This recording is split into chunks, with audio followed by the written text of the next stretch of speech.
Worth. Now, the mayor in Dallas, Texas, the Honorable Eric Williams, Eric Johnson, I should say, does not have an opponent. And once again, we want to welcome you to www.theupliftlive.com, your brand new 24-hour online gospel radio station for Dallas Fort Worth. That's local, but yet we are global. And I'm Robert Ashley, and we thank you once again for being with us here on a Saturday morning. Now, we're expecting to talk with a lot of people this morning because there's been a lot of things that have happened this past week. The review, each and every week, we come on at about 10 o'clock Central Standard Time, and we review the top news stories of the week. And we're looking forward to having some great people join us a little bit later on in the program. But once again, today is Election Day. And hopefully we can get a chance to go through some of the major elections that we're watching in the African American community. Now, we're encouraging you to get out there and vote because municipal elections, city council, school board, those are the elections and seats of power that is closest to you. And it was former Dallas City Councilwoman Diane Ragsdale many, many years ago said, Brother Ashley, the local elections are the most important because they're the closest to you and they have a big impact on your life. So once again, the polls are open right now. They open this morning at 7 o'clock. They'll be closing today at 7 p.m. And we want you now to get out there and vote because you got to get ready to keep those voting shoes on. You got to take your souls to the polls, if you will. That's what they used to say back in the day when the black vote, if you will, were not only the hands that pick cotton, but the hands that picked presidents and all that kind of thing. And you got to keep in mind that the black vote is still very, very important. But as we see more and more people coming in down to the South Texas border, this Proposition 42 is getting ready to expire. We've never seen anything like this on our border before. But more and more people are coming in from Central America. Now, they're not coming in from Mexico. Most of the people that you see on the border are from places like Honduras, Costa Rica, all these other countries, and they're coming into the United States. And the big concern is, will they come in as registered Democratic voters? And see, that's the really big underlying concern about this whole immigration situation. Now, in the African American community, look, this is a real sensitive issue. And it seems like you can't get anybody, black elected officials, to talk about this issue. What is the impact of illegal immigration on the black community? Have you ever heard a discussion like that? What is the impact of illegal immigration on the black community? Does it help our political strength as people of color, or does it diminish our political strength? And that's a really big controversy. So once again, we want you to get out there and vote. Once again, we'll be going through some of the elections as well. Now, also, we want to do something real positive here at www.theupliftlive.com. And by the way, go to the App Store, go to Google Play, or you can go to the Play Store and download our app. It's called Uplift It Now. That way, as the late Brother Joe Bagby said, that the gospel is good news in bad times. I'm telling you, the times that we're living in now, these are certainly the times that are trying men's souls. So once again, go to the App Store, download Uplift It Now. That way you can go to your phone and just boom, click on the radio station, and you got good gospel music, the kind of music we used to play on Heaven 97. Of course, 1040 KGDR, that's a ministry station. We continue to shout out to all of our radio colleagues that we have worked with down through the years. And I continue to thank God for giving me well over 30 years of practicing journalism right here in our Dallas-Fort Worth community. Now, also, we're going to acknowledge some of our young people. You know, our young people are doing some incredible things. I'm looking at all these young people who are getting all these scholarship offers. There's one brother down there in New Orleans, Louisiana, a young brother that's got a lot of swag. He got that nice little haircut that the young men are wearing now with a kind of a very interesting cultural look there.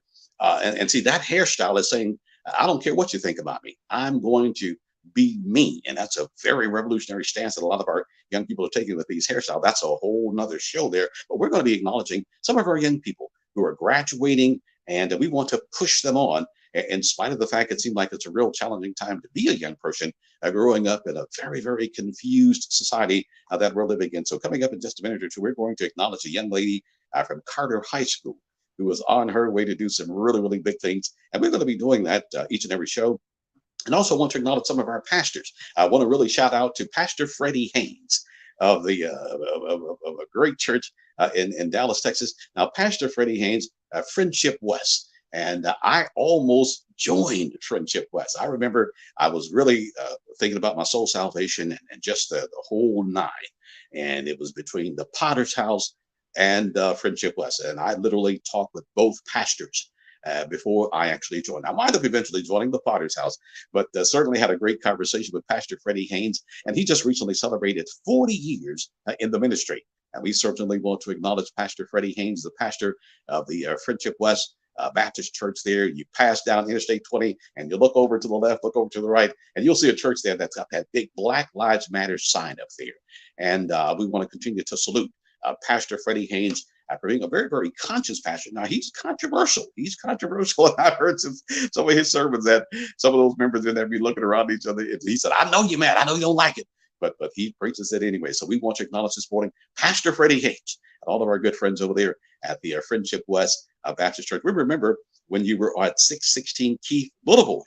And boy, I remember one tough sermon. It was a controversial situation. He had rented the church out to the Nation of Islam. Some of you may remember this. And there was a very, very controversial speaker, Dr. Khalid Muhammad, if you will. And he had made some comments that some of the leaders in Dallas thought were anti-Semitic, and they put pressure on Pastor Haynes to cancel the contract so that the Nation of Islam, Brother Dr. Khalid Muhammad, who has since gone home, died a very mysterious way there in Georgia. But Pastor Freddie Haynes preached a sermon called Faith Under Pressure. And Pastor Haynes, we just want you to know that that sermon was a powerful, powerful sermon, and it had an indelible impression upon my life. But either way it goes, we want to acknowledge Dr. Freddie Haynes, 40 years of ministry right here in our Dallas-Fort Worth community. Now, also, we'd like to acknowledge a Carter High School graduate this morning. Now, her name is Brianna. Brianna. Let's say that. We're going to get it right now. Brianna, and she's a very distinguished young lady. Her name is Brianna Butler. We want to salute all of our graduating seniors, all of you who have graduated from whatever level you're at right now, graduating from elementary on into middle school, going to high school. We continue to congratulate you. Also, if you're graduating from college, also for some of the senior citizens who've gone back to school and learned a lot of things about technology, coding, and everything like that. We continue to acknowledge you there as well. But Brianna Butler, Brianna is a senior at Carter High School right here in Dallas, Texas. And Miss Brianna has maintained a 3.7 grade point average in her high school career, maintained at 3.7 there, if you will, while playing basketball, running track, if you will, and also putting golf into the mix. A lot of these young sisters now are playing golf and really going to be good at it here. Now, Miss Brianna is continuing her education and her basketball career at Westcliff University in Irvine, California. My goodness, that's going to be taking place there in June. Now, right now, she is focusing on finishing high school. She wants to finish strong there. She's getting ready for the prom and also for graduation. So once again, we want to salute a powerful, powerful young lady, because we know there's a lot of them out there that's doing great, great things here. As a matter of fact, I saw a story just the other day about this 14-year-old who was getting ready to graduate from high school. Maybe we can acknowledge her in the very near future.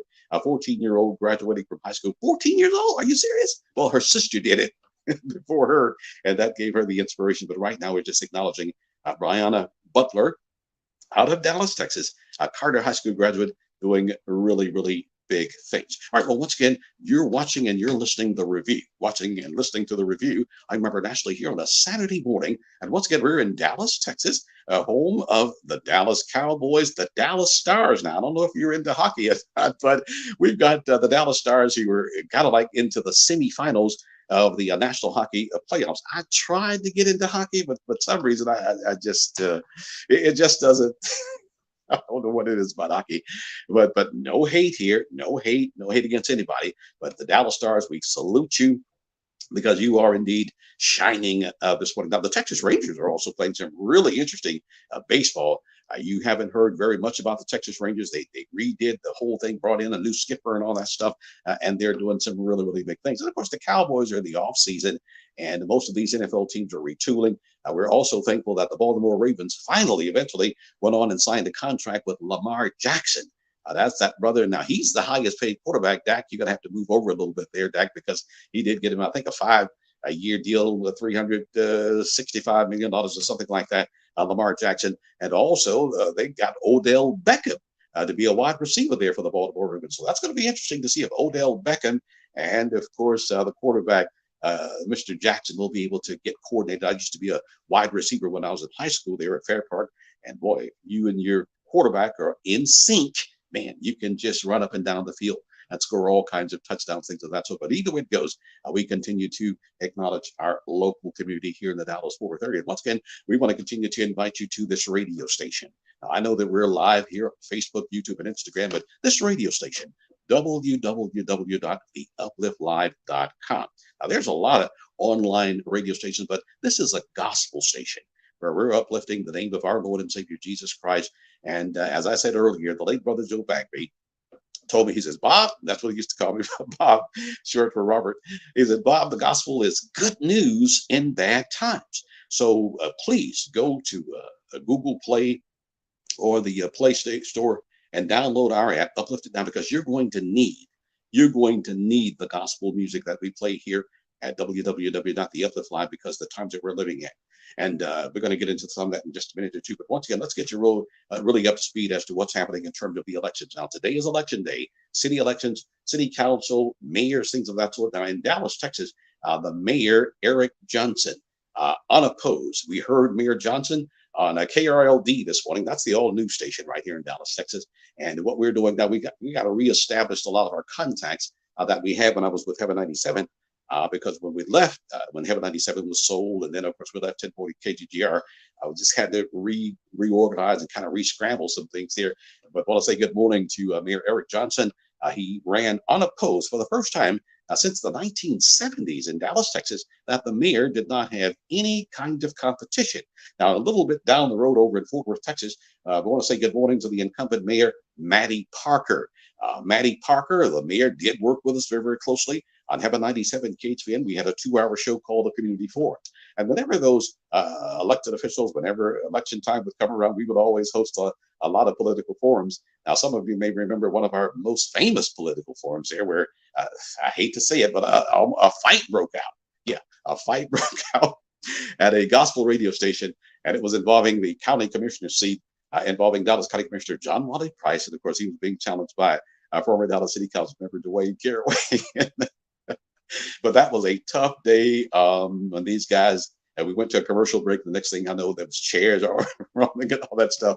We had to call the police, and the word got out. The TV stations all came out there. But if you wanted to see that again, you can go to YouTube and just put in gospel radio station fight or something like that. We got over 1 million hits on that. A lot of people looked at that story, but we just want to continue to thank Fort Worth Mayor Mattie Parker. When we were on Heaven 97, she did work with us, but Mayor Parker is being challenged today.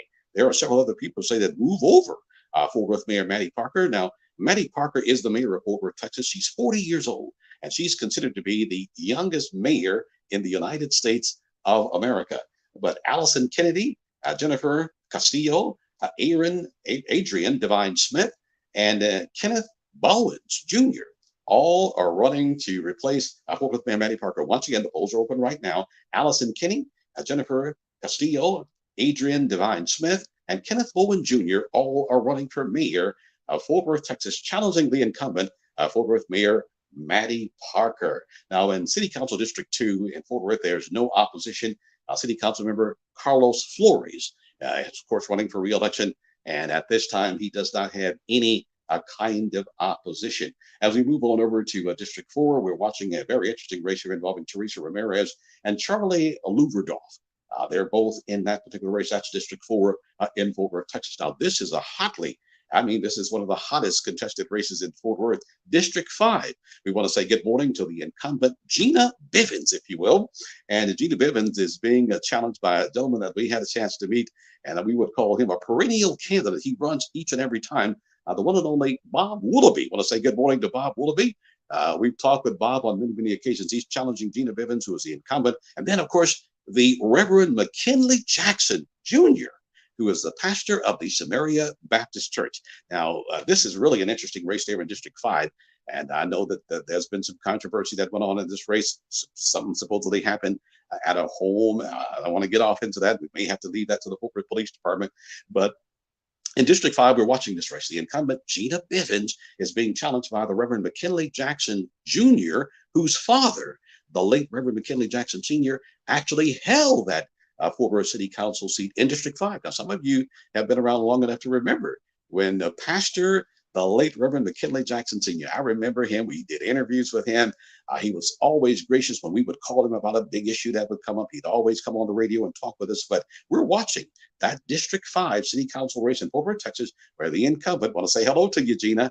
And of course, we know Bob. Bob, we appreciate you, man. Bob does a lot of studying about the city of Fort Worth, Texas. And of course, the Reverend McKinley Jackson Jr. Interesting race there in District 5. We're keeping a close eye on it.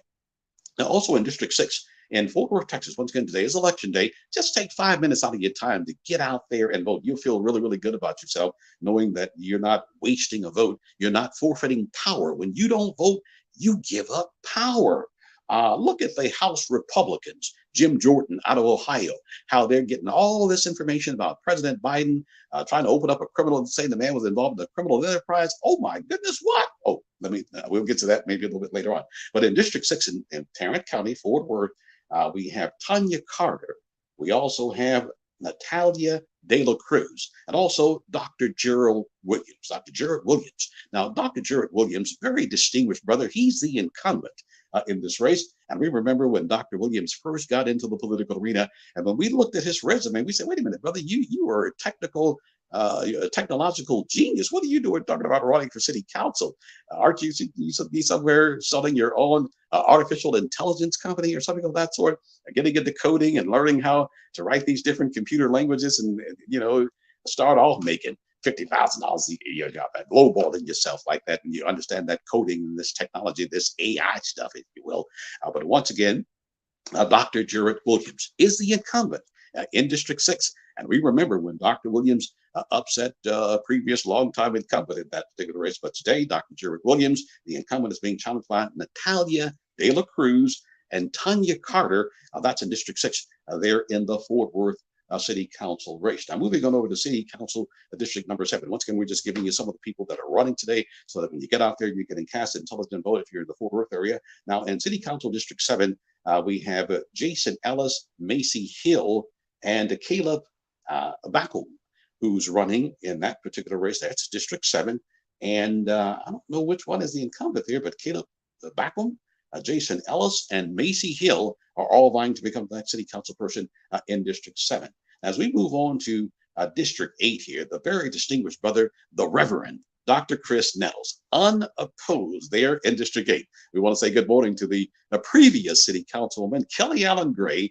And Kelly, we continue to thank you for all that you've done for District 8. And of course, we know that you're no longer the representative there. City council member, Pastor Chris Nettles, is indeed representing District 8. And once again, he's unopposed in Fort Worth this morning. And many are indeed watching that situation as he, of course, is indeed a young man. Kind of reminds us to a great extent of those at the Tennessee 2. But of course, I know that there are some people you can never please, you can never do enough. But thank God, we understand Pastor Chris Nettles has no opposition in this race. Now, moving on over to District 9, the incumbent is Elizabeth Beck. Now, Elizabeth Beck is considered to be a progressive liberal, if you will. She votes with the African American community. When it came down to a Citizen Police Review Board in Fort Worth, Texas, the mayor kind of turned her back on the Black community and didn't vote for the Citizens Police Review Board because, in the white community, the perception of police, the response by police, completely different from what you find in the African American community. When police go to the white communities, if they're not met with some meth head who is geeked up on meth or something like that, then it's a more of a friendly buddy type situation. But when you come to the Black community, the police, of course, are going to always kind of seemingly be on the offensive, be on the defensive, come in with a growl. Whereas if you are white, you may come in with a smile. How you doing? How's it going? You want a hot dog? I mean, that's the perception. When Fort Worth Mayor Mattie Parker did not side with the African American community on that Citizen Police Review Board. Of course, Neil Noakes, the police chief, didn't do it either. And Firestein, all the white folks had different perceptions of the need for a Citizen Police Review Board. But Elizabeth Beck, who is running for re-election in District 9 in Fort Worth, Texas, she stood with the African American community. Now, Elizabeth is being challenged by Chris Reed, Pamela Bogus, and Jason Lee Pena. And once again, that's in District 9, the Fort Worth City Council race that's underway today. But the incumbent, Elizabeth M. Beck, is the incumbent, and we're watching that race very, very closely. And once again, we're just looking at some of the city council elections that are going on in Fort Worth, Texas. One last real quick, but now in District 10, we're finding that, let's see here, District 10, you have Brandon Robert Jones and Alan Blaylock facing off against each other. City Council District 10, they're in Fort Worth. Now in District 11, in Fort Worth, Texas, you have Rick Herring, Tanya Artara, Madaldo Wilson, Ricardo Ativa, Jeanette Martinez, and Christopher Johnson. This is in District 11 there in Fort Worth. So once again, that's kind of a rundown of the Fort Worth elections that we're watching, but particularly for the African-American community. What we're really watching, we are watching the District 5 race involving, boy, this is a very hotly contested race here. We're watching the District 5 race involving Gina Bivens, who is the incumbent, Bob Willoughby. Now, many of you who've ever been to a political debate involving Fort Worth, Texas, y'all know that Bob gets in there and looks at every detail. He crosses the T's and dots the I's and all that kind of thing. And then we have the Reverend McKinley Jackson Jr., who is seemingly building upon the legacy of his father, the late McKinley Jackson Sr., as he is off and running for the city council race. Now in District 6, we're also watching Dr. Jared Williams, very brilliant technological brother, educational genius there, if you will. He's being challenged by Natalia De La Cruz and Tanya Carter, if you will.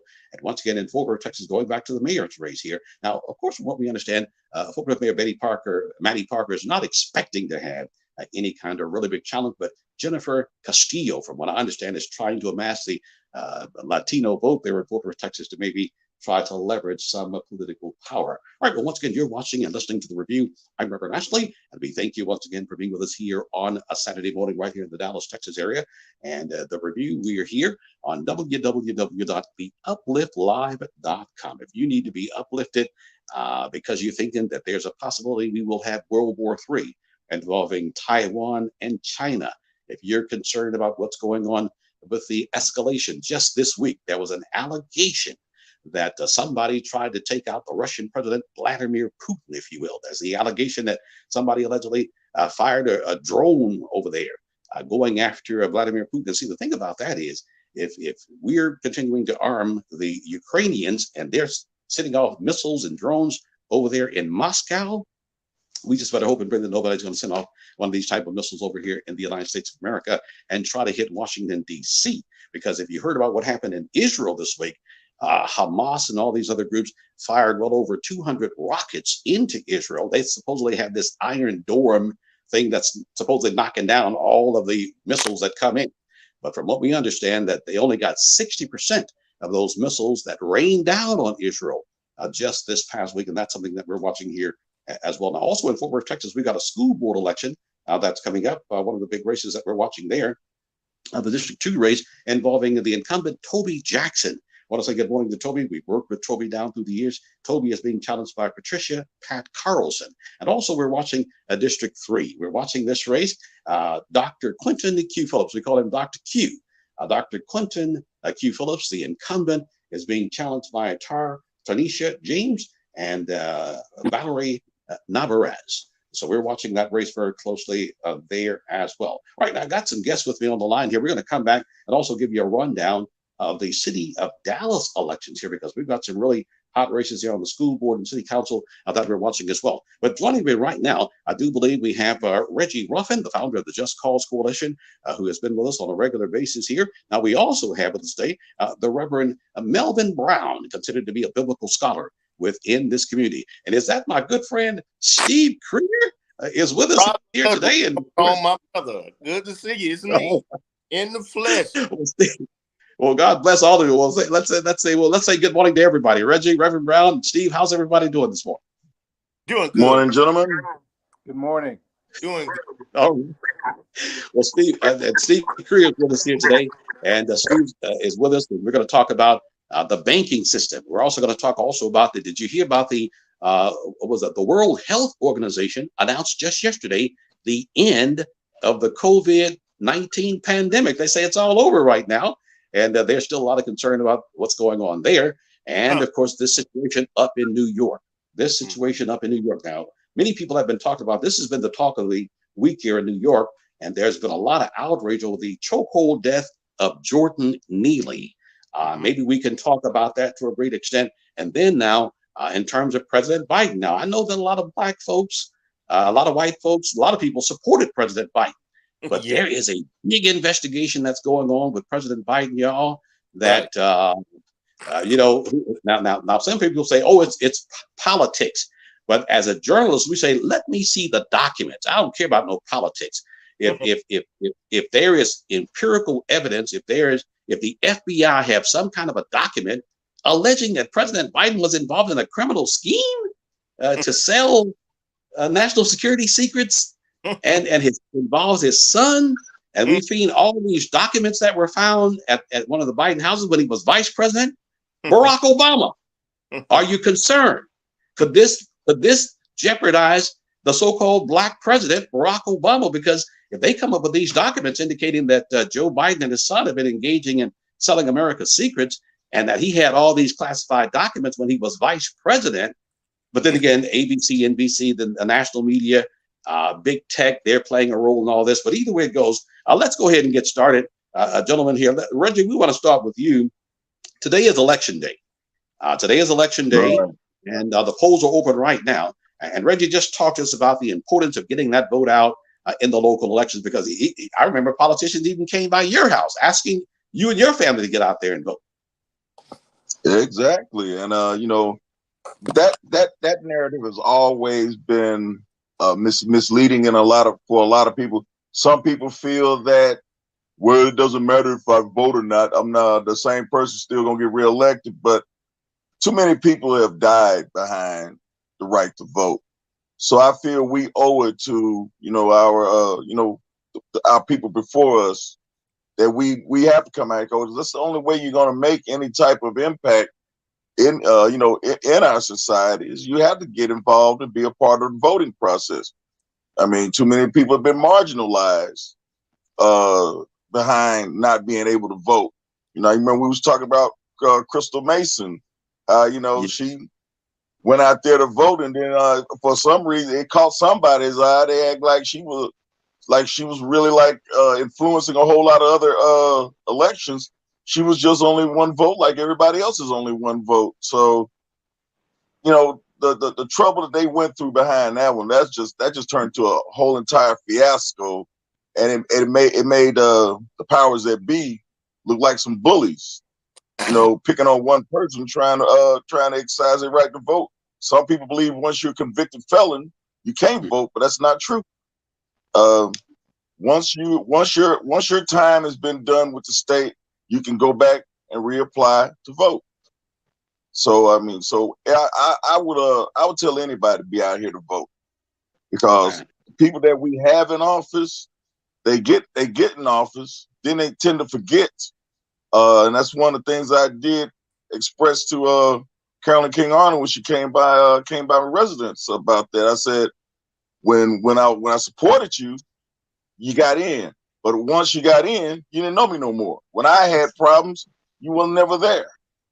And they're still doing the same thing even now. I finally had a conversation with the Inspector General, Bart Beavers, Yes. and he was nice enough to remind me that, yes, when I spoke to him back in April of last year, that he didn't even have a website, he didn't have a staff, he didn't have anything. Now, fast forward to May of this year, now they call and let me know that they've already voted on the fact that the Inspector General can't investigate my case because it falls behind the purviews of the 2 years. They instituted their own 1 year statute limitation. Federal law is usually 2 years. So it appears that we're going to have another soiree, and I'm going to have to go back, roll up the sleeves, drop some more papers, and I'm going to have to sue them again for constitutional violations. Somebody eventually going to get it, going to hear what I'm saying and go get it right, because they have kept my complaints, they've kept a lot of other people's complaints out of court, because they know if it goes to court that they're going to be held liable, because you cannot violate people's rights. Yes. All right. Well, once again, that's Reggie Ruffin of the Just Cause Coalition. Now, in the election today, we have the incumbent Carol King Arnold. She is being challenged by Jamie Smith. And this is in City Council District 4 in Dallas, Texas. So those of you who are out there voting now, either the incumbent Carol King Arnold or either Jamie Smith. And that's a race that many are watching. Now, also, we're watching District 5, got several others that we're watching. We're watching the situation involving the incumbent Jaime Resendez. Jaime Resendez, and he's being challenged by the one and only community activist Yolanda Faye Williams. Now, those of you in the Pleasant Grove area, which we know affectionately as the Greedy Grove, Yolanda and Jaime Resendez. Now, Jaime is the incumbent. Yolanda, big-time community activist who's run several other times there, is running, and also Terry Perkins is indeed in that particular race. And let's go now to Steve Creer. Now, Steve Creer, some of you might remember Steve Creer back from Heaven 97 days. He had his own program there. He also has a product called Indigenous Products. Now, this is a natural product that many have used. The United States Army have used it, and it deals with colloidal silver, gold, zinc, copper. These are all precious metals that have been refined into nanoparticles that can, I guess, and the documents already have shown it, it can disassemble mRNA vaccine after effects and all that kind of thing. So Steve Creer is with us today. And Steve, some of your thoughts about the elections, because when I first met you almost 25 years ago, Steve, you were in a big battle with the Dallas area rapid transit system. You've been battling in federal courts and dealing with a whole lot. But some of your thoughts about politicians and elections, Steve. And thank you for being with us this morning. Hey, Robert, it's good to be here, and thank you for inviting me. Well, first of all, I'm going to say this. You got to understand what's going on here from a political perspective. I would never tell anyone don't get involved in the process. But I would say it's probably best to get involved in your own process. Because if you've been doing the same thing for decades and you're getting the same answer, which is no answer, then you got to understand that there's other things operating behind the scene. And, I know you got a lot of local things going on in Dallas County. And I figure on the local level, that's all pretty good. But I want to tell you, though, Robert, on another level, what's about to happen, and I know they're talking, I heard what you said about Biden. I heard what you said about Biden and Obama, and I gotta step into that a little bit, because a lot of people are saying what's really going on. Well, it's a decoy. It's a decoy. It's something to divert you. And I'm gonna tell you something. I don't know what you go by. I don't know if you African American, Black, Negro, colored, Afro American, which are all those names are all copyrighted and patent, and somebody's making money off of that. If I told you who you really was, you probably wouldn't believe it. So we're going to leave you as African American and Negroes, because that's what they told you. But the truth of the matter is, nothing's going to happen to Biden, just like nothing's going to happen to Trump. That is a decoy. And they're putting that out there for the American population, because the real big thing is the digital currency. I'm going to tell you something. A lot of y'all don't even realize you're about to go broke. And when I say go broke, you are about to be put in a situation where your hundreds of thousands of millions of dollars that's in these banks are going to literally be frozen, because the United States is about to implement a social credit system. Experian, TransUnion, Equifax, all of that's going to be a thing of the past. This is about control. And this is also about a government, quasi-government entity that does not want to relinquish its power. And if you believe like I do, there comes a point, Robert, where you are in, let's just say, a position of authority and rulership. Well, America's on its way out the door. And we're still talking about politics, and we're still talking about voting, but I'm talking about something on another level. The governor over in Florida is opting out of the digital currency. And the state of Texas, they're doing two things that most African-American, colored, Black, Negroes, and Afro-Americans, whatever you classify yourself, you don't even know what they're getting ready to do. What they're getting ready to do, and I'm going to tell you what the state of Texas is talking about, a digital currency, but backed by gold, where you can still take that digital currency and you can go in and trade it in for paper currency. They don't want to lose their sovereignty. And, Robert, I think I sent you some information, and I'll talk about indigenous product, and I'll also talk about the electromagnetic minerals, how they work, and how I've got dozens of people's lives were saved that took that, that stuff, and they came to me complaining, And you and I do a show, and I'll have some of the guests that will give their live testimony because Big Brother's always watching. So we're gonna have I'm gonna come back to you on that because once again we were talking about the World Health Organization ending the COVID-19 pandemic, but also we can kind of freely talk about it to a certain extent now that it's supposedly ended because Pfizer had spent billions of dollars and that had threatened members of the media that if you talk about this, we're going to pull our advertising from you. But now that the World Health Organization has ended the COVID pandemic, and Rochelle Walensky, who at one time headed up the Centers for Disease Control, she has quietly resigned. Dr. Anthony Fauci has quietly gone away. And see, there's a lot of questions that the former president, Donald Trump, will not answer about Operation Warp Speed. How do you come up with a vaccine in such a short time? And now we have all kinds of side effects and numerous deaths to report. Let's see if the media is going to finally tell the American people the truth, or are they just going to continue to be bribed into silence? But once again, you're watching The Review here. I'm Robert Ashley. And of course, we're on www.theupliftlive.com. And I think I'm well over a break. But I have Melinda Hamilton, who has just joined us, and she is here to tell us about the Get Out the Vote campaign today. And God bless you this morning, Melinda. I know you don't have very much time, but God bless you. Thank you so much for being with us. Just kind of bring us up to speed on getting out to vote today. The polls are open right now. What do we need to take in order to vote, or can we vote today? Yes, you can vote today from 7 a.m. to 7 p.m. when the polls close at 7 p.m. All you need is your ID just to go in and vote.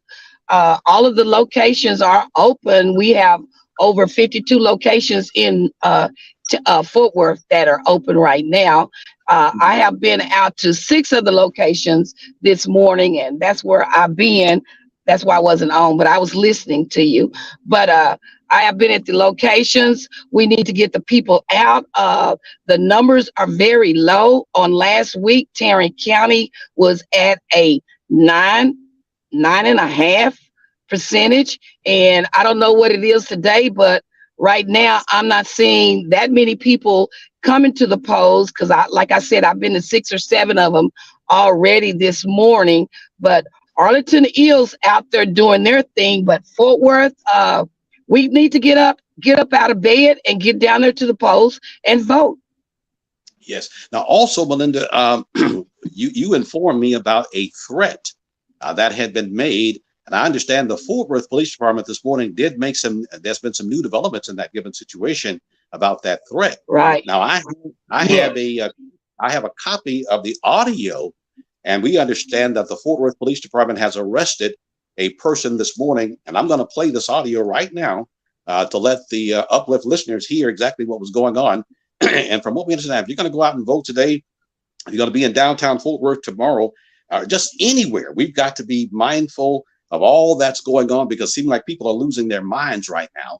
But we did hear early this morning, Melinda, that there has been an arrest May 7th in connection with this comment that you're about to get ready to hear now. And I thank you so much, Melinda, for getting this to us. Now, we also understand earlier this week there had been some threats at some of our high schools there. And whoever's running around threatening and making these calls, threatening to shoot up this, shoot up that. But take a listen to this, everybody. Now, from what we understand overnight, Fort Worth Police, we do believe, and we understand they did make an arrest in connection with this threat from what we understand. Here we go. Let's see if we can let you hear this. And May 7th, I'm going into downtown and I'm shooting random motherfuckers. I don't give a fuck. Oh my goodness. There's some bad language here, but just with that being said, anybody in Fort Worth, anybody I see walking will get shot. And I'm dead ass serious. All right, well, we'll cut it right there because he got some real bad language. But see, now somebody was stupid enough to put this up on Facebook or IG, and the Fort Worth Police Department, from what we understand this morning, may have traced the IP address of this person who made this threat, suggesting that if you want to be walking around Fort Worth today or tomorrow, he's going to do a mass shooting. But we certainly want to give kudos to the chief of police there in Fort Worth and the Fort Worth Police Department, because we do hear that an arrest has been effected this morning in connection with this, what you just heard there. And once again, we apologize about the vulgar language. This police arrest has been made overnight. All right, I'll tell you what, we're going to get ready to pause right now for just a quick break. We'll be back with more right after this. How is your car payment treating you? What if I told you you could make a free phone call right now and reduce your car payment by as much as $83 a month? Look at your car payment closely. You could be paying as high as 20% interest. Rate Genius can help you reduce your car payments by reducing your interest rate to as low as 2.48% APR.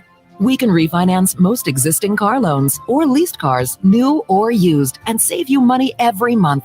Put more money back in your pocket.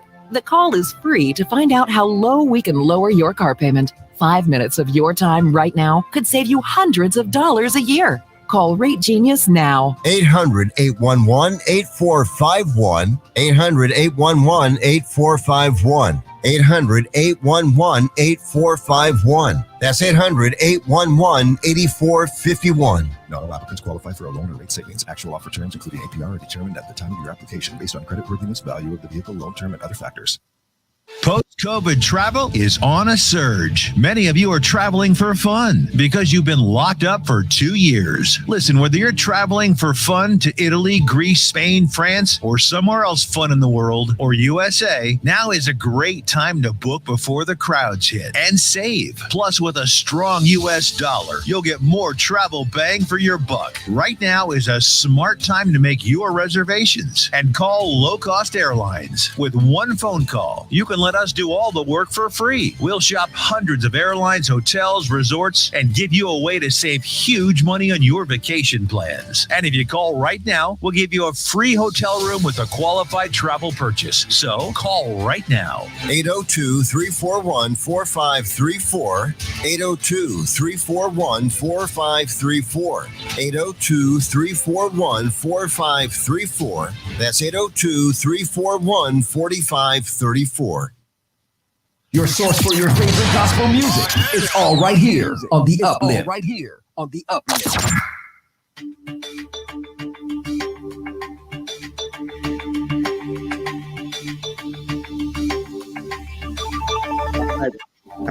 I'm Ashley, and thank you once again for being with us here on a Saturday morning. And once again, you're listening to The Review each and every Saturday from 10 a.m. Central Standard Time to about 11:30 Central Standard Time. We review the top issues of the day. And just previously, during our last segment there, I want to apologize about some of that vulgar language that got over. We did obtain a statement from a young man who had threatened to shoot up downtown Fort Worth today and tomorrow. And it was very, very alarming to have this kind of thing to reportedly take place. Police were kind of low-keyed about it. But from what we understand, overnight, there has been an arrest with that audio that you just heard there. And once again, we apologize about that vulgar language that got on. But we want to thank Police Chief Neil Noakes of the Fort Worth Police Department for effecting an arrest on that situation. And going back to Melinda Hamilton, who, of course, has been working very closely with our elections there. And Melinda, now that whole threat, what is your assessment? Have you been hearing from Tracy Carter, any of our folks over there with the Fort Worth Police Department, Chief Neil Noakes, and have you heard anything else about it? Because we understand that overnight someone may have been taken into custody. Yes, matter of fact, Castillo, that's running for mayor, she's the one that reached out and told me about it, because I'm not on Facebook 24/7 like some of these people are. But she had contacted me and sent me the information, and I was put it out there. This was before they had picked up the guy, but I let everyone that I knew on my media part and my emails that this was going on, for them to take precaution. And the main thing was, it was like he was going to shoot up everyone downtown Fort Worth on Sunday. And like we say, this mental health and this trauma, it's real. This young man was, I don't know if you looked at him on that video when I sent, and I'm sorry I sent it at 11 p.m. last night to you, Robert, but I thought you should know this here. But if you looked at him, he looked like he was high or drunk or whatever, but he didn't care. He stated he did not care of how the world is going right now, and these black men and the young black men are killing each other. And he just said that he didn't care what happened to him. He was going to go on and do that. So Castillo put it out. She showed the video where she was calling 911 to let them know. And at 6 o'clock, the police department was already aware of it. They was keeping it low key, but it had gotten out there. So, Noakes did get on top of it. So I got to give him credit for that, but he is in custody right now, though. All right. Well, once again, getting back to the elections, Melinda, the polls will close tonight at 7 p.m. And we have to have a voter ID and a voter registration card to make sure that we can vote. No voter suppression or anything like that. Just get out there and vote.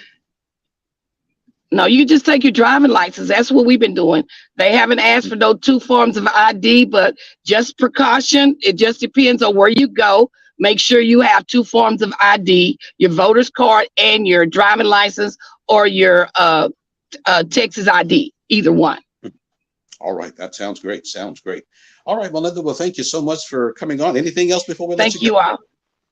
No, thank you all. And I just hope that, more stations will put it out there to go out and vote, especially these young stations. I hope they hear, and I have submitted information for them to say that, so thank you, Robert, for always having me, and thank you for putting the word out on things that's going around Tarrant County and the DFW area. We miss you. All right, we appreciate you, Melinda. Thank you so much. Bye, everybody. Take care, Melinda. God bless you. And once again, you're listening to The Review. And once again, we're here every Saturday, 10 a.m. Central Standard Time to about 11:30 Central Standard Time, talking about the issues of the day, reviewing the issues of the week. And once again, we apologize about that language that was on that particular report there. But thank God, Fort Police were able to get this guy in custody, a young African-American who was going around here allegedly making these kind of threats. But continuing on with our conversation, a couple other quick issues that we got to get to here. Once again, with us, Steve Creer of Indigenous Products here, and also Reggie Ruffin of the Just Cause Coalition. I think we may have lost Reverend Brown, but we're going to see if we can get Reverend Brown back. Let's go to New York real quick, y'all, because there are calls for justice in light of the chokehold death of Jordan Neely. Jordan Neely, of course, was a well-known Michael Jackson impersonator who struggled with mental illness, and his death was recently ruled just yesterday by the medical examiner there in New York a homicide. Now, reports are indicating that this young man was on the subway trains there. He's 30 years old, supposedly had been acting out. Now, according to the New York Times, he had been arrested 44 times. He reportedly would run up on people and in New York, push people in front of trains.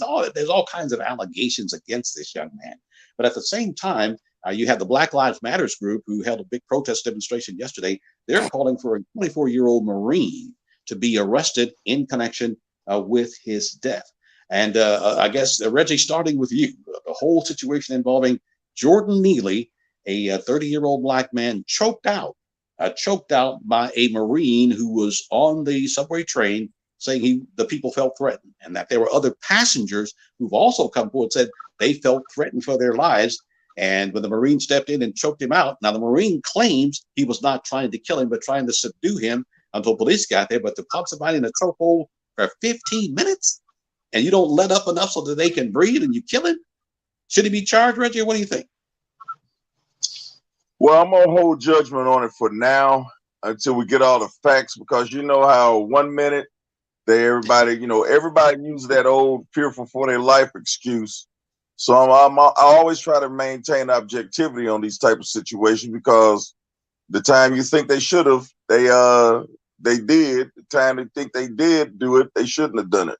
So it's hard to say in that position, because we talked about this last night, is that when you have someone in a chokehold, you are supposed to know when to relinquish pressure. But the thing is, you don't want to relinquish the pressure, and all of a sudden the person hits you with a back elbow or something like that, and subdue you. So it's a very precarious angle to have with somebody. But the way I saw it applied to him, he truly had him at a disadvantage as far as choking him out like he did. But at the end of the day, here we are, another life lost, and this guy was military trained, so he should have known better. But we will just wait and see what happens, because of course we got the autopsy report, the other inquest, and then these statements that everyone's saying was that the young man was very erratic. I'm kind of questioning, like, he got arrested 44 times and he was still out on the street. Something just not adding up on that part. Right. And also, Steve, they say that the young man was going up attacking people, but as they were struggling with him, they were saying that he said he didn't care about life. He was hungry, and that he needed, he was aggressive, that he was hungry. And, but, and the Marine claims says, I didn't mean to kill him, but you did. What do you think, Steve? Well, Robert, I'm going to tell you something. Every time you turn around, you hear things like this taking place, transpiring. So, you know me, Robert, I think a little bit outside the box, and I like to comment on that, but I also like to comment on the young man that they indicated that called in and said he was going to be shooting people all in Fort Worth. That because that's not the psyche of AKA Black people. Not really. See, it's something else going on, and it's a deeper thing. But getting back to the Marine that choked him out and he killed him, my question is, the young man that he choked out and he killed, they're saying he had mental problems and things of that nature, which I don't doubt. And, I asked the question, why did he have mental problems? What took place in his life? Well, most people don't care. I understand that. And I look at the Marine, I know he basically thought he's trained to react like that. Is he a murderer? Nah, he's not a murderer. But he was strong. He was healthy. He was capable of doing what he did. Yeah, he probably should have released. But the gentleman who he did what he did to, his body may have been physically weaker simply because of what he was taking, drugs and things of that nature. And who knows, by me being a geneticist and being in the medical field for 30 years, he could have had a trachea that had an in-depth, what's called a kleslos, where the cell structure had weakened. It probably took very little pressure to do what needed to be done. And you don't know what medications that he was on. So the thing about something like that, was it premeditated? Absolutely not. There's no way that he knew he's going to get on the train and kill somebody that day. Nor did he know he's going to have an irate person that was threatening and doing what he was doing. He didn't know if he had or whatever. So that right there is what that situation is. I mean, you can flip a coin and say guilty or not guilty, but in the court systems of the United States, which is a corporation, to be totally honest with you, when you walk in and you got this melanin, which is an amazing superconductor that absorbs UV radiation. I like getting into the medical part of it, Robert. But the truth of the matter is, you walk into the court system. I know they say, innocent till proven guilty, but when you guilty until they can prove you more guilty. That's usually. And exactly. This was a 24-year-old white Marine. Now, Alvin Bragg, the Manhattan district attorney who just recently brought those charges against Donald Trump, is now considering whether or not he's going to bring charges against this white man who supposedly choked out and killed a black man. Now, and see, Alvin Bragg, according to some of the media reports, he's been accused of being soft on crime, and that there have been other subway victims who've been beaten, all this kind of thing there. And sometimes he'll charge people, sometimes he won't. But Reggie, do you think that this is going to be more spotlight for Alvin Bragg, the district attorney, who just led the indictment of President Trump? Well, you know what, Robert, I'm going to be honest with you. This situation, as far as it comes down to him indicting this Caucasian gentleman, I'm going to tell you something. That'll be a political powder keg for the district attorney. Because if he tried to go against that, and I know a lot of times we don't think about certain things, but let's talk about good old America for a minute, just for a second. We're only 13+% of the population here in this United States, which is a corporation. And being that is, if he tried to come against that Marine, and he's Caucasian too, and good old US of A, I'm going to tell you something. They'll find a reason to get rid of that attorney. They'll find a reason to alleviate him from his position. If they don't have dirt on him, they'll make dirt. They'll create it out of thin air on him. One of theirs and a Marine too, and the United States corporation military, Robert, the brother wouldn't get away. Okay, he can do it. Let me ask Reggie real quick. Now, take for example, Now, the district attorney may decide to bring charges, may not. But do you think, Reggie, that a grand jury would indict a Marine in the death of a homeless black man who former Michael Jackson impersonator? Now, also, we understand that this young man, people knew him in the subway, and that some people back in the day would go and give him money. But when his mother died, they say he began to spiral further and further out of control, suffering mental issues. In the subway, he was saying, I don't have anything to eat. I need help. It was a desperate situation. But that's seemingly, we've seen that for years in New York. People pushed in front of trains. The homeless just walk up from behind you and push you in the head and all that kind of stuff. But do you think a grand jury, Reggie, would indict a former Marine in the death of a homeless black man? I seriously, I wouldn't bet money on it, because just the way that Dr. Creer outlined these the parables on all this, the parameters, it's gonna be that's a slippery slope to try to ski on. And because one minute you make the right decision, next time it's not. And a decision of this magnitude with the racial implications and whatnot, it's gonna be a judgment call. But just for me, from what I'm seeing right now, from what they're saying, I doubt it's very unlikely he's going to get charged with anything, and definitely not anything that's going to be tantamount to murder, accidental homicide, or involuntary manslaughter. There's a lot of ways this thing can go, and those are a lot of options that they can have.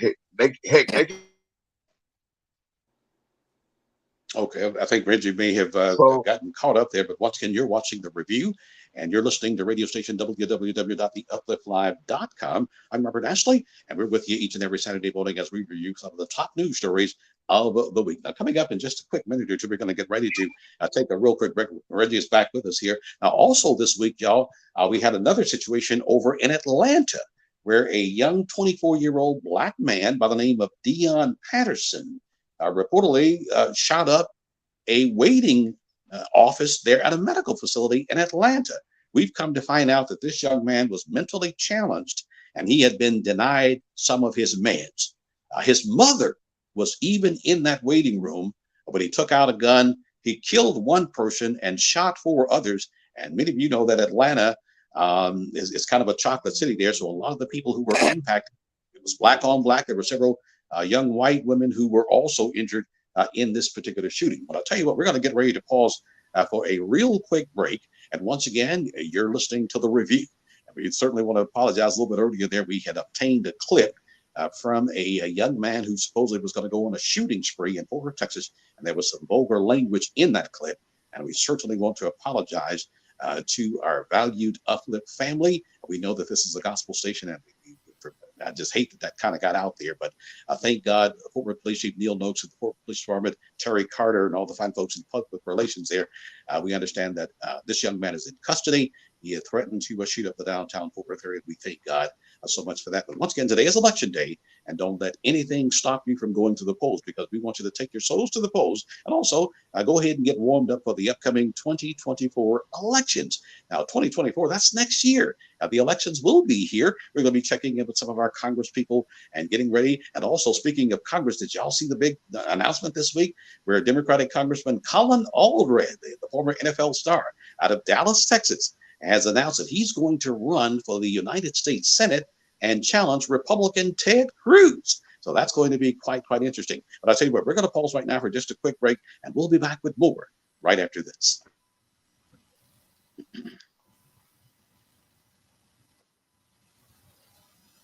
Your source for your favorite gospel music. It's all right here on The Uplift. Right here on The Uplift. If you're living with diabetes and using insulin, you know the pain of pricking your fingers over and over again. Ouch! Well, by wearing a small remote device called a continuous glucose monitor, or CGM, you can reduce the pain of pricking your fingers. If you administer insulin 3 or more times per day or use an insulin pump, call now and learn how a CGM can help you. Painless. No more pricking my finger. No finger pricks. Convenience. They delivered it free and they took care of all the paperwork. You can reduce pain right away. Plus, it's accurate, easy to use, and helps you spend more time in range. And if you have insurance, you can get a new CGM at little or no out-of-pocket cost. Call now and get free shipping of your new CGM. Plus, we'll bill your insurance for you. 800-824-4596. 800-824-4596. 800-824-4596. That's 800-824-4596. Your home for inspiration, music, and more. It's all right here on The Uplift. www.theupliftlive.com. I'm Robert Ashley, and you might be saying that theupliftlive.com. What's that? That's an online, brand new gospel radio station. Yes, www.theupliftlive.com. And each and every Saturday morning from about 10 Central Standard Time to about 11:30, we review the top news stories of the day. And boy, we certainly want to continue to apologize to our listeners because sometimes language gets out and shouldn't be out. And we certainly want to apologize with regards to that. But don't forget now, this is election day. I'm going to be getting out and going to vote in a few minutes, maybe right after this show here. And we encourage you to get out there and vote as well. Today is election day.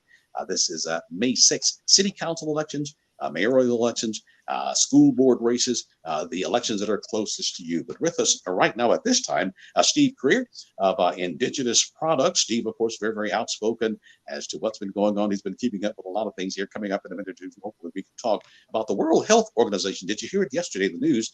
They have called for an end to the pandemic, the COVID-19 pandemic.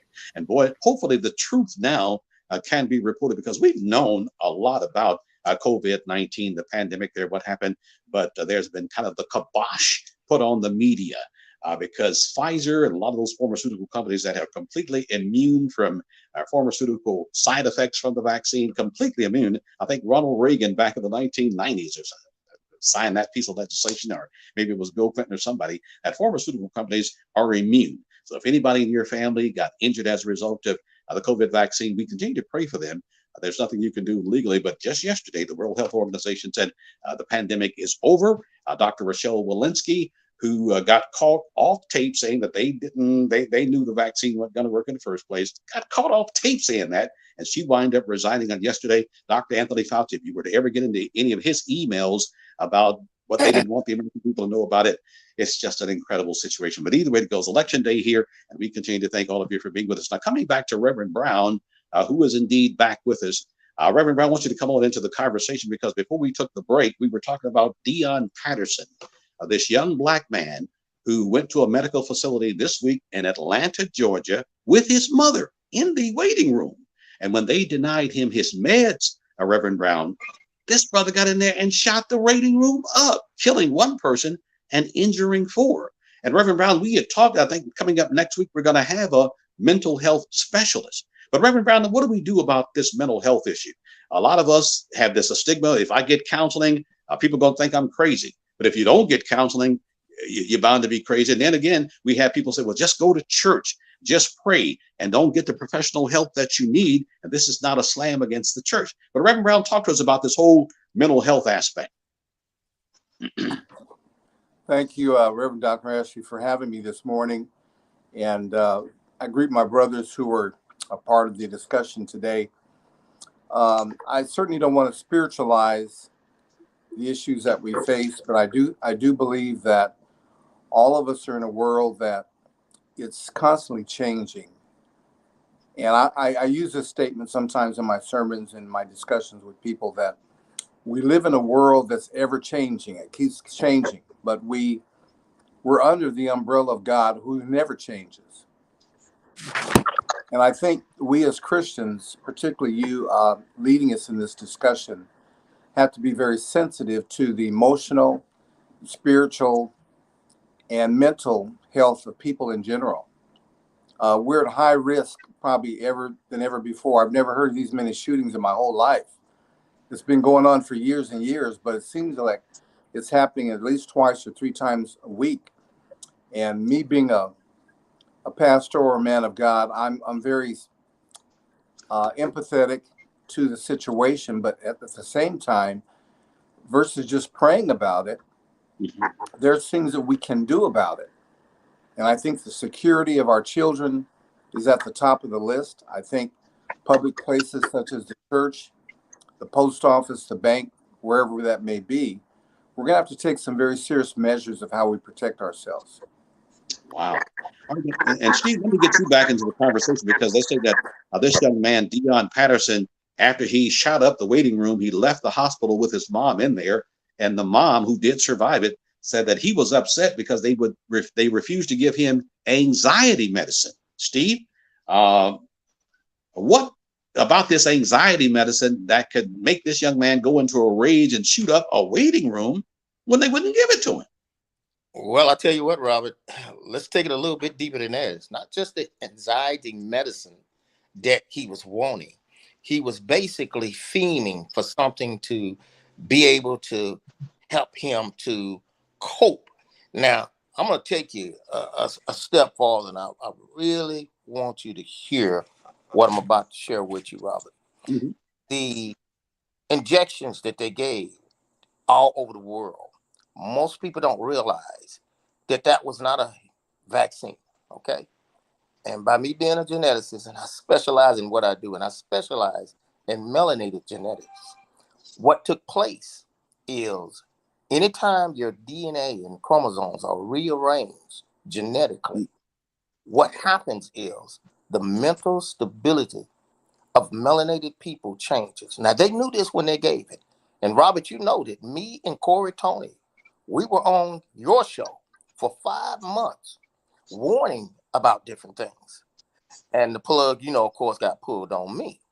But I brought out scientific data that this particular jab was going to change the genetic core of the DNA of the people who have taken it. And another thing that they haven't taken into consideration is that this goes farther than anxiety, because there are programs in this government and other governments that deals in sophisticated manipulation of control of the mind.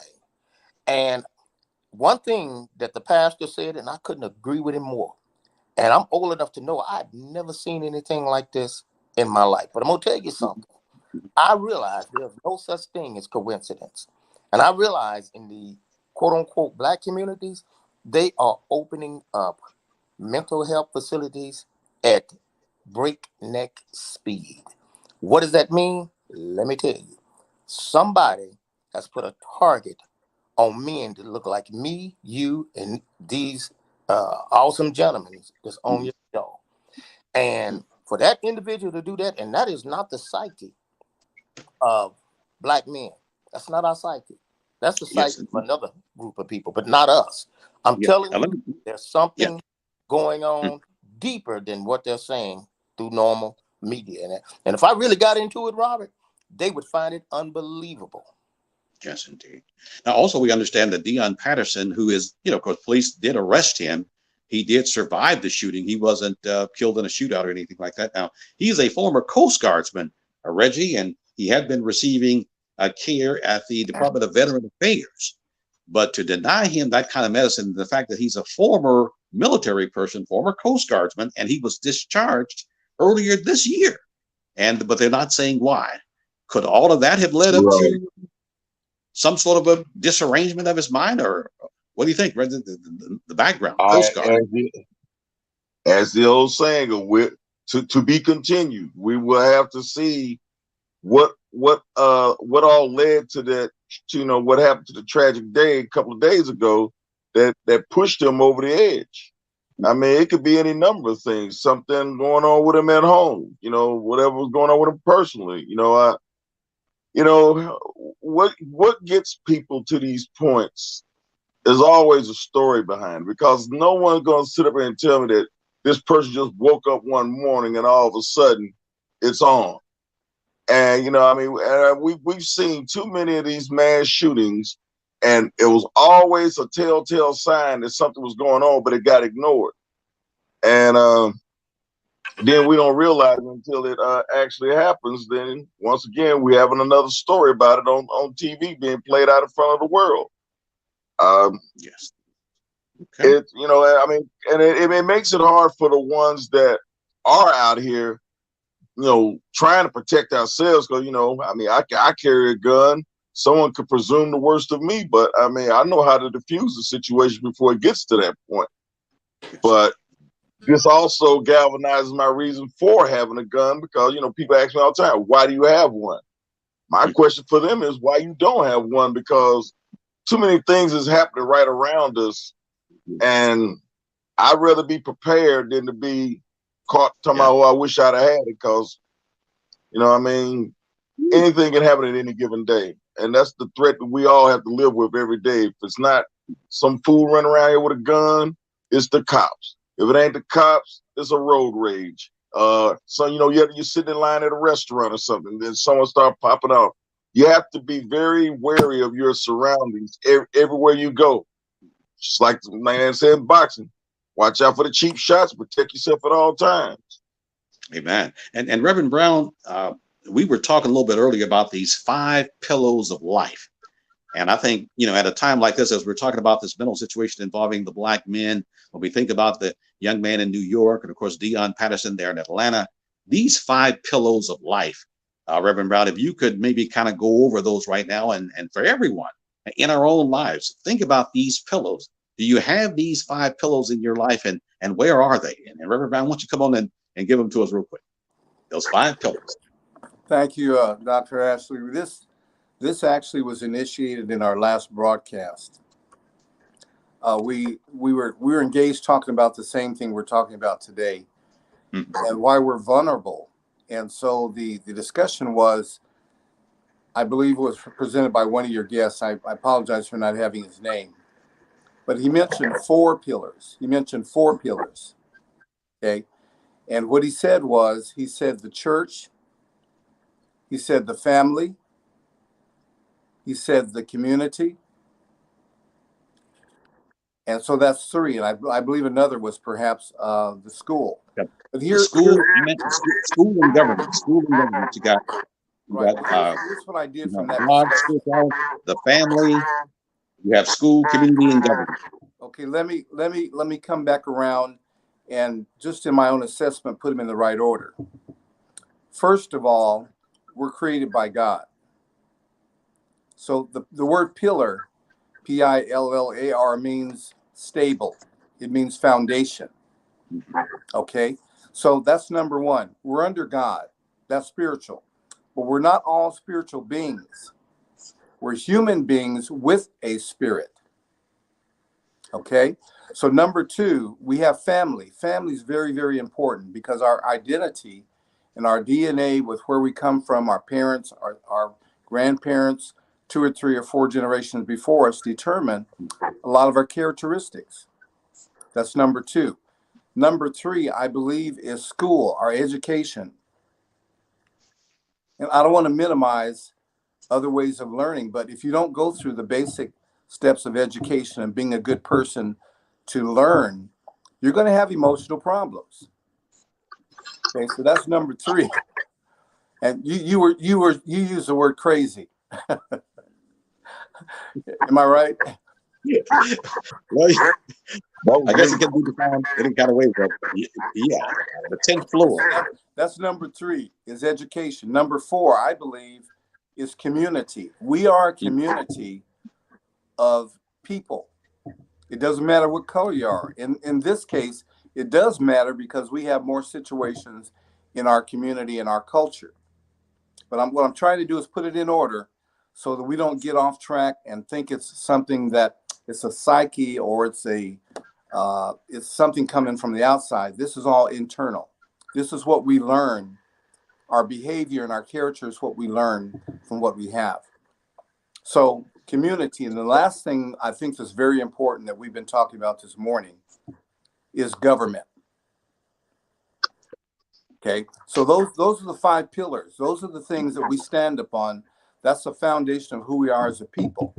And when we consider the fact that African Americans have borne much of the shame and disgrace and hatred in this country more than anybody else, we should be more prepared for our future and the things that face our family and face as individuals. So Those are the five pillars.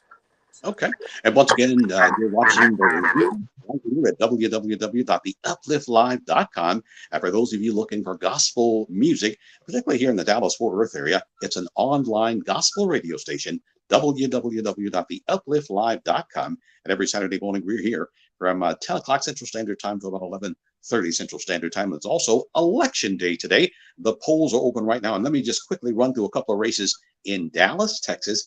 And we do have school board races as well. But City Council in District 3, Casey Thomas has termed out. So Casey cannot run again in District 3. So there's going to be a new City Council person in District 3. Now, up for this particular election here, we have John Sims, the one and only Joe Tave, a former educator. We also have the Reverend Zoran Garski, young brother here, who's a pastor, from what we understand, minister of the gospel, the Reverend Zoran Gracie. And then there's August Doyle, a very distinguished gentleman who's been in the community for quite some time. And then there is one of my Latino sisters here, Denise Benavides, who is running for the city council in District 3 there in Dallas, Texas. And once again, there's going to be a new city council person in District 3. Who will it be? The Reverend Zoran Gracie, or will it be Joe Tave, John Sims, August Doyle, or will it be Denise Benavides? And then again, here's another race that we're watching very, very closely. The district, let's see here. This is District 6. We have the incumbent Omar Navarrete is the incumbent there. We have Tony Carrillo in that race, Sidney Robles Martinez, and then there's Monica R. Alonso. Now, we've known Monica for quite some time. Monica has been on the city council before, but she's running again, taking on the incumbent Omar Navarrete. And once again, that's in District 6, if you will. Now, in District 7, that's sunny South Dallas, if you will. Former Dallas City Councilwoman Diane Ragsdale for many, many years represented that. But we have the incumbent Adam Basil Duell. We also have another challenger by the name of Tracy Doty Hill is in this race. And also the legendary civil rights leader Marvin Crenshaw. He, along with the late Roy Williams, filed a lawsuit changing the form of government for the city of Dallas. He's in that race, District 7. And then there's Omika Thomas, who is in that race for District 7. Those are some of the races. Now, we're watching the races all over the place. Now, also in District 8, where the incumbent is Tanel Atkins. Tanel Atkins, incumbent, is being challenged by Devontae Peters, if you will. I want to shout out to Devontae, a very young brother who's been involved in the situation there, and also Sabrina Lynn Brenham, who is also a perennial candidate who has reportedly constantly run. We also have other areas, but we want to encourage you to get out there and vote. Now, ladies and gentlemen, once again, coming back, another issue here. Steve, going to your specialty, dealing with the whole coronavirus situation. Now, the World Health Organization just this week, Steve, made the big announcement that the pandemic is over. President Biden, a couple of months ago, said that the pandemic is over. Some of your thoughts, Steve, about the pandemic being over, and we'll try to get around the table real quickly here. Got about 10 minutes left. Okay, well, let me say this. First of all, it's not over because the damage has been done. A lot of people don't know that the injections, as I indicated earlier, changed the genetic core inside of the people who are taking it. And I warned and I talked about those things, but I do realize that some people's ice is colder than my ice. I put it like that. But it still didn't change the truth. And one thing that I can say in accordance with the pastor, the foundation is always God. The foundation is always truth. And me being a AKA black man, PhD, all of my credentials means nothing if I can't bring relief to the community that needs it the most, which is my people. And if I seem a little bit more leaning in the direction of my people, my reason's simple. I'm black. My daddy was black. My mama was black. Grandmama, my children, my grandbaby. And I know, because of my background as a geneticist, I understand what electromagnetic minerals do inside of our body. I've got a friend who works for the United States Post Office, came to me, started having pus sores develop all over his body. He was going to the best doctors. They couldn't do anything about it. I knew we had to destabilize the molecules inside of his genetic core in order to balance the chromosomes T1, T2, equilibrium cell structure, so that man could heal, because he was dying. He's doing good now. He's going to be on your show in the not too distant future, Robert. But as far as it comes down to the pandemic being over, it's not over. because we've had over 1 million deaths behind that, Blink and us no out. one held accountable. Now, also, real quick, Steve, real quickly, Johns Hopkins University and the Cleveland Clinic, if you think I'm lying, the Cleveland Clinic and Johns Hopkins recently announced that this vaccine therapy, this gene therapy, attacks the T cells in the body, and the T cells is what maintain your immune system. But And that's God, why so many people got the shot and then they got COVID, because it lowered the immune system. But see, that's a whole nother technical conversation. But Reggie, any thoughts regarding, I mean, the pandemic is over, Reggie, so the World Health Organization. Well, yeah, we can say kudos to the greatest social and medical experiment in American history that ever happened. I mean, we were all 200 million guinea pigs that they ran this crap on, and then they turn around and now we're having to pay it all back with the cost of living going up so high. And while people sitting up here talking about, you was talking about immigration earlier, that's the reason why housing is going up so high. That's why rent's going up so high, because we're being forced to have to move 5, 6 people deep into a household, because we're being priced out into extinction. That's what they're hoping to do.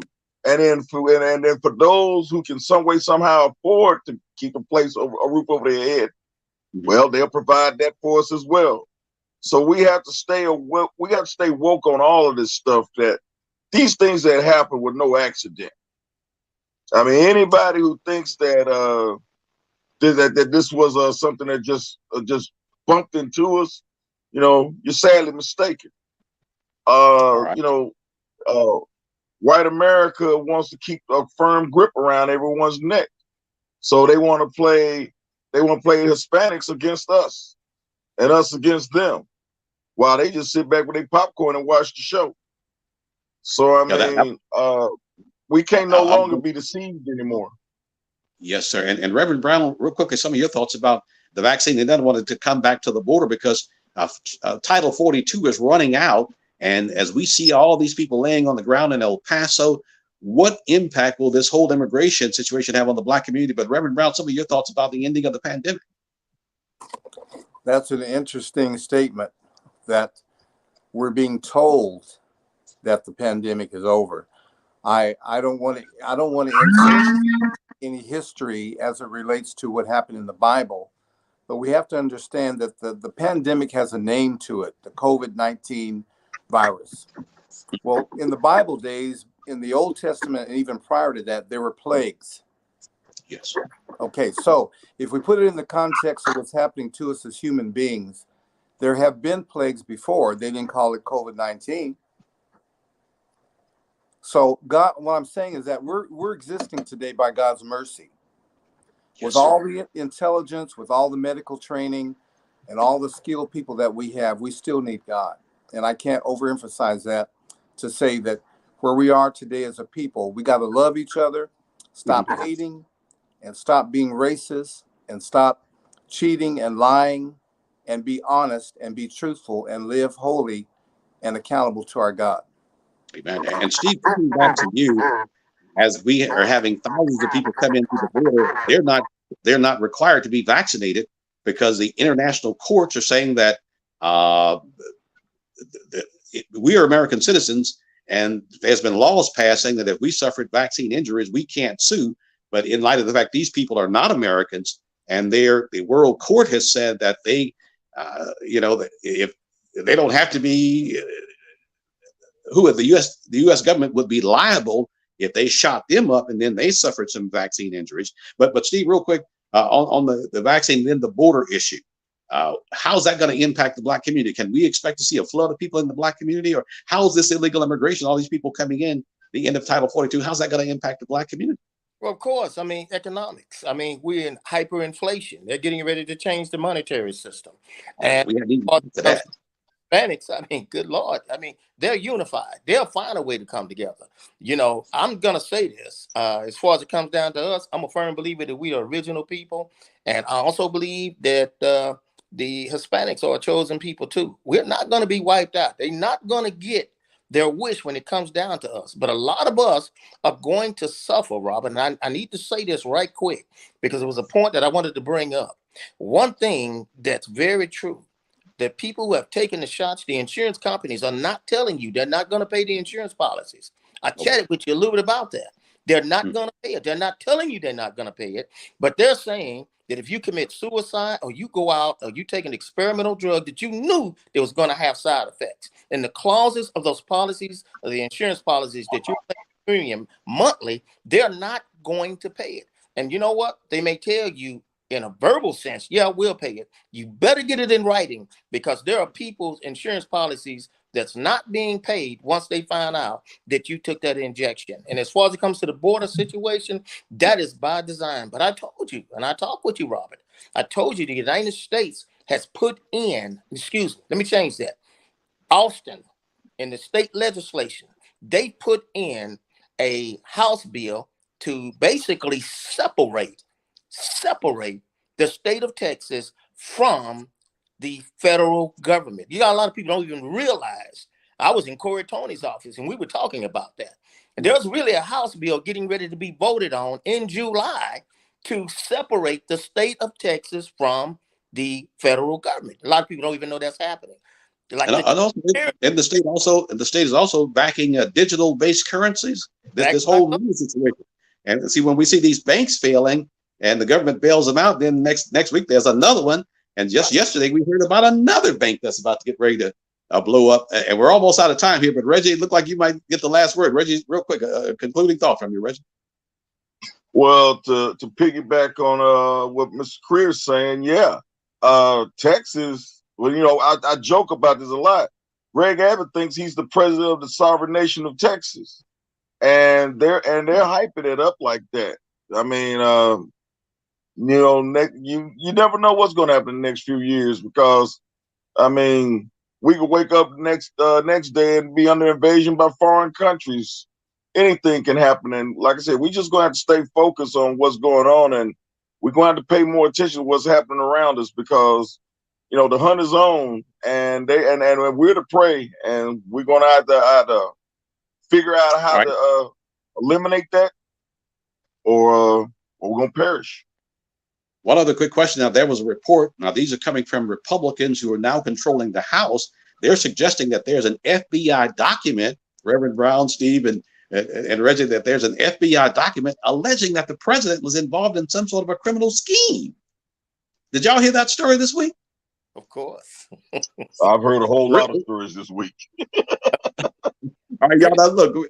Oh my God! I only have 1 minute left. Reverend Brown,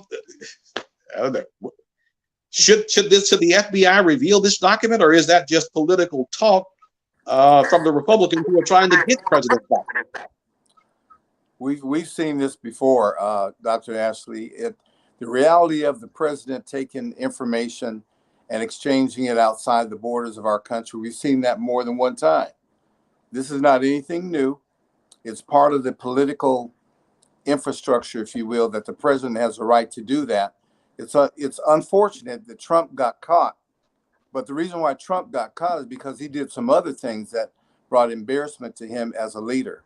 So wickedness is in high places. Okay. See, what do you think? All that kind of stuff is permeating in our society. If the FBI has a document implicating the president's criminality, should they release it, or is that just Republican political talk? Steve? No, say that again, Robert. I couldn't hear you. The Republicans are alleging that the FBI has a document indicating that President Biden may have allegedly been in a criminal scheme when he was vice president. Right. Should that kind of information be released to the public, or is this just politics? Well, I mean, it's going to be released to the public, but the thing of it is, you got to keep the public preoccupied. In other words, they've put a pacifier in the mouth of the American population because they don't want them to really see the elephant in the room, or the 900-pound gorilla, which, of course, is the economic change that's getting ready to take place. And I keep emphasis on that. It is nothing but a decoy. Yes, look here. Look at these papers. Look at the indictment. Look at all the bad things he did. They always do bad things. They're getting ready to basically bankrupt the country is already in bankruptcy, but the United States, which is a corporation, most don't understand, and I'm going to say this quickly, Robert. You got the BRIC nations coming together, where you got the African nations, even Mexico, all of them. I'm talking about Great Britain, France, all of the United States allies are turning on them, and most people don't understand. Well, what is it? No. Will that new currency be gold back? Will it be backed by gold? By the other and yes, it will be gold back, and it's going to change the United States corporation's dollar from a reserve currency to toilet paper. That's what's coming. That's why the failures are happening. Okay, well, let's see now. Reggie, I give you 20 seconds, Reggie, because we're completely out of time here. We're over time, as a matter of fact. Well, I got to piggyback on Cree again. He said it right on the back. Our paper money gonna be like toilet paper. But as far as the political stuff, the Democrats are stomping on Trump, and now they're stomping back on Biden. So it's tip for tap. We'll see what happens in 2024. All right, well, gentlemen, Steve and Reggie, and of course, Reverend Rob, we want to thank you. Can't thank you enough. I, of course, want to continue to thank the Uplift staff here. And be sure now to tell a friend about this radio station, www.theupliftlive.com. And a little bit earlier in the program, we did have some real abusive language that went forth. But we want to thank the Fort Worth Police Department, Chief Neil Noakes, and everybody. Terry Carter, we thank you all for getting on top of that given situation. Get out there and vote today. The polls will be open up until 7 p.m. I'm Robert Ashley. We'll see you. I want you to have a blessed day. Your source for your favorite gospel music. It's all right here on The Uplift.